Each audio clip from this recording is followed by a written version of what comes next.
RSS यानी राष्ट्रीय स्वयंसेवक संघ पर मध्य प्रदेश हाईकोर्ट की इंदौर खंडपीठ ने एक बेहद महत्वपूर्ण फैसला सुनाया है।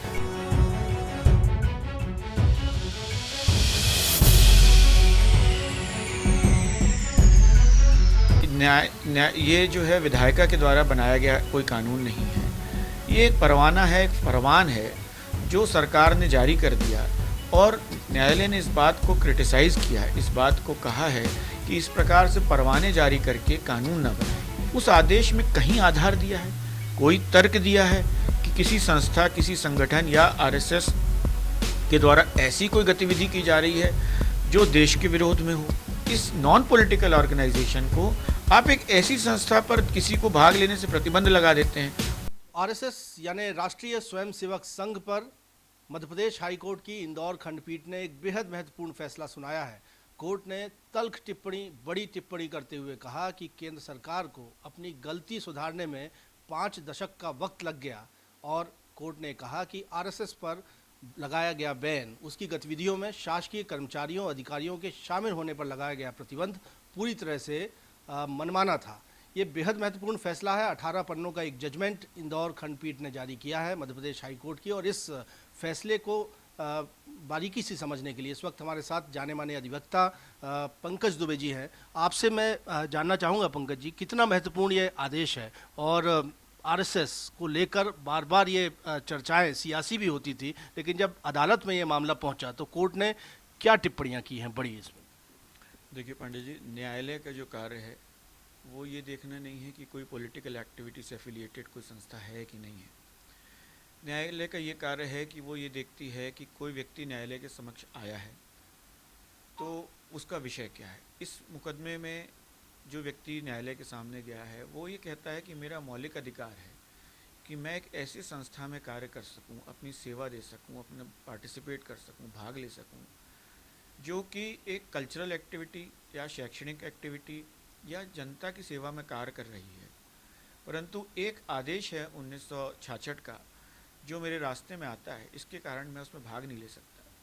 न्यायालय ने उसका परीक्षण किया। परीक्षण करने पे ये पाया कि जिस आदेश को पहले 66 में पास किया गया, फिर 70 में दोहराया गया, फिर 80 में दोहराया गया, इसका कोई भी किसी प्रकार का कानूनी अमल-ए-जामा नहीं है। ये जो है विधायिका के द्वारा बनाया गया कोई कानून नहीं है। ये एक परवाना है, एक फरमान है जो सरकार ने जारी कर दिया और न्यायालय ने इस बात को क्रिटिसाइज़ किया है, इस बात को कहा है कि इस प्रकार से परवाने जारी करके कानून न बनाए। कानून विधानसभा या लोकसभा में बनता है और जो कानून वहाँ बनता है वही जनता के नुमाइंदों के द्वारा बनाया जाता है। ये जो सरकार के नुमाइंदे बैठ करके कानून बना देते हैं और उसको उसके साथ पढ़ाना चाहते हैं, जो कि मूल रूप से संविधान में नहीं है या किसी कानून में नहीं, किसी एक्ट में नहीं है, उसको हम कानून नहीं मानते, पहली बात। दूसरी बात, उनका ये कहना है कि आप ये बताइए कि जब आपने 66 में आदेश जारी किया, आज तक का उस आदेश को आपने लागू माना है। उस आदेश में कहीं आधार दिया है, कोई तर्क दिया है कि किसी संस्था, किसी संगठन या आरएसएस के द्वारा ऐसी कोई गतिविधि की जा रही है जो देश के विरोध में हो, जिससे कोई धार्मिक उन्माद पैदा हुआ हो, कोई आपने एग्जाम्पल दिया है, कोई आपने इसमें नोटिंग की है, कोई रिसर्च किया है, कोई एविडेंस है? इस प्रकार का कोई एविडेंस नहीं, कोई आप जवाब नहीं दे सकते।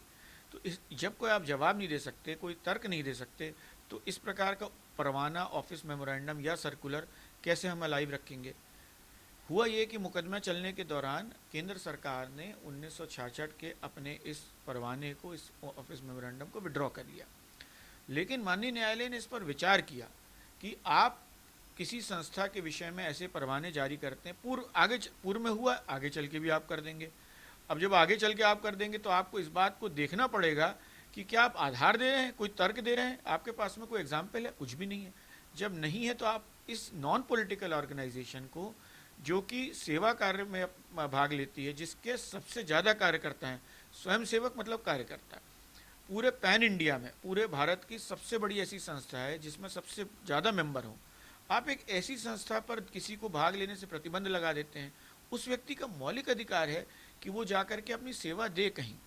उसने अपना पक्ष रखा, उसने ये कहा कि ये जो है एनजीओ है, इस किसी भी प्रकार का इससे आय नहीं होती है, इसमें लोग अपनी सेवा देते हैं, समर्पण के माध्यम से अपनी सेवा देते हैं, तो इन सब चीज़ों को सरकार को कंसिडर करना चाहिए और किसी भी परवाने को जारी करने के पहले इस बात पर चिंता करनी चाहिए कि क्या वो धार्मिक विषय धार्मिक उन्माद पैदा करता है, राष्ट्र के भावनाओं के प्रतिकूल है या नहीं है। इन सब चीज़ों को देखते हुए न्यायालय ने टिप्पणी की है। कोर्ट ने यह भी कहा कि बड़ा ये दुर्भाग्यपूर्ण है या खेदजनक है कि 50 साल लग गए गलती को सुधारने में, और वो भी तब जब कोर्ट ने संज्ञान लिया। इसमें कोई दो राय नहीं है कि ये विषय माननीय न्यायालय में गया है, तब जाकर के भारत सरकार के या तो संज्ञान में आया या तो उन्होंने चिंता जाहिर की है कि इस पर जो है पुनर्विचार करना चाहिए। और ये अच्छी बात है कि भारत सरकार ने इस पर पुनर्विचार करते हुए इसको वापस लिया और न्यायालय ने इस विषय को भी बहुत ही बारीकी से देखा है कि किसी व्यक्ति के क्या अधिकार होते हैं और कानून किस प्रकार से बनाया जाता है। ये एक बड़ा फैसला है, इसका सभी को अध्ययन करना चाहिए, इसका अनुवाद सभी भाषाओं में होना चाहिए। इससे लोगों को संघ के बारे में पता चलेगा और कानून कैसे बनाया जाता है इसका भी पता चलता है। बेहद महत्वपूर्ण फैसला है जो कि इंदौर हाईकोर्ट ने सुनाया है पुरुषोत्तम गुप्ता नाम के एक सेवानिवृत्त शासकीय कर्मचारी की याचिका पर। और फैसला सुनाते हुए हाईकोर्ट ने ये भी कहा है, ये डायरेक्शंस भी दिए हैं कि केंद्र सरकार और गृह मंत्रालय की वेबसाइट पे इस फैसले को और संघ से प्रतिबंध हटने के फैसले को सार्वजनिक किया जाए और तमाम जो शासकीय विभाग हैं उन तक ये सूचना, इस आदेश की, इस फैसले की सूचना 15 दिनों के भीतर दी जाए। मतलब साफ है कि अब शासकीय कर्मचारी संघ की गतिविधियों में शामिल हो सकते हैं। कैमरामैन सतीश सराठे के साथ विजेंद्र पांडे, IBC 24, जबलपुर।